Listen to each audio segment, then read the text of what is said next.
বিজেপির পঞ্চায়েত, এই পঞ্চায়েত এলাকার বাসিন্দা হয়ে তৃণমূল করায় একটি পরিবারকে বয়কট, মাইকিং করে বয়কটের ডাক। পূর্ব মেদিনীপুরের ভূপতিনগরের ঘটনা। অভিযোগের আঙুল বিজেপির দিকে, আর তারা তা মানতে নারাজ। গ্রামবাসীর মিটিংয়ে এই সিদ্ধান্ত অনুযায়ী আজ থেকে এই গ্রামে কোনো ব্যক্তি যেন ননি দোলই পরিবারের সঙ্গে কোনোভাবেই যেন কথাবার্তা না বলে কিংবা কোনোভাবেই মেলামেশা বা কোনো লেনদেন না করে। মাইক প্রচার করে দক্ষিণ বারান্দার পশ্চিম পাশের গ্রামবাসীদের বিশেষভাবে সতর্ক করে দেওয়া হচ্ছে।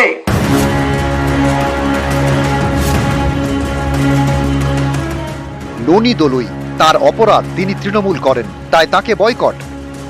বিজেপির হাতে থাকা পঞ্চায়েত, সেই এলাকায় তাকে বয়কটের ডাক দেওয়া হয়েছে, সেটাও একেবারে মাইকিং করে।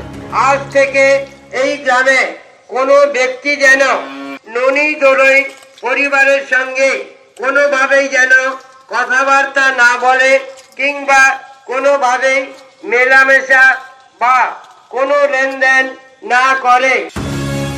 পূর্ব মেদিনীপুরের ভূপতিনগর, এখানকার মুখবেড়িয়া গ্রাম পঞ্চায়েত বিজেপির হাতে। এই এলাকারই বাসিন্দা ননি দোলই, যিনি একজন তৃণমূল কর্মী। তার পরিবারের অভিযোগ, তৃণমূল করায় সামাজিকভাবে তাদের বয়কটের ডাক দিয়েছে বিজেপি। টিএমসি করি বলে এই জন্য বয়কট করেছে। সিদ্ধান্ত নিয়েছে যে আমাদের লাইন কেটে দিবে, কারেন্টের লাইন, জলের লাইন, রেশন নিতে দেবে না। গ্রামবাসীর মিটিংয়ে এই সিদ্ধান্ত অনুযায়ী শুধু মৌখিকভাবে বয়কট নয়, গ্রামে একেবারে মাইকিং করে দেওয়া হয়েছে সামাজিক বয়কটের ডাক। অমান্য করলে ৫,০০০ টাকা জরিমানারও হুঁশিয়ারি দেওয়া হয়েছে বলে অভিযোগ।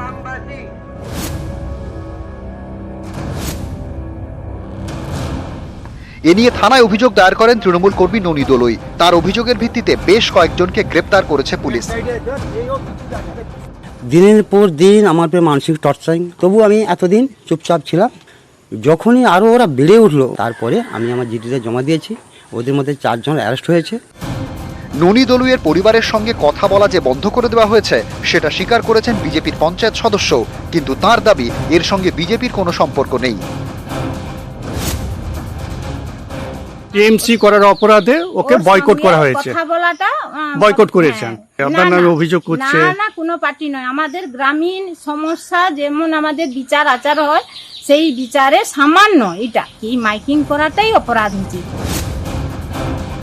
ভারতীয় জনতা পার্টি, রবীন্দ্রনাথ মাইতি বিধায়ক, তারই নেতৃত্বে প্রধানের নির্দেশক্রমে গ্রাম কমিটির নাম করে আজকের একটা ভয়ঙ্কর পরিস্থিতি তৈরি করেছে। গ্রামের মানুষ আতঙ্ক, এলাকা উত্তপ্ত রয়েছে। অভিযোগ সত্যতা হলে দল তার পাশে দাঁড়াবে না, কিন্তু এটাও একটি সম্ভাবনা থাকছে যে পুলিশ প্রশাসনকে ব্যবহার করে পুলিশ এবং তৃণমূলের যোগ সাজেছে এই ধরনের ঘটা সম্ভব। গ্রামবাসীর মিটিংয়ে এই সিদ্ধান্ত ভূপতিনগরের ঘটনা নিয়ে একদিকে যখন রাজনৈতিক চর্চা চলছে, তখন পুলিশের ধরপাকড়ও কিন্তু অব্যাহত। ভূপতিনগর থেকে ক্যামেরায় সমীর মাইতির সঙ্গে সুজিত ভৌমিক, নিউজ 18 বাংলা।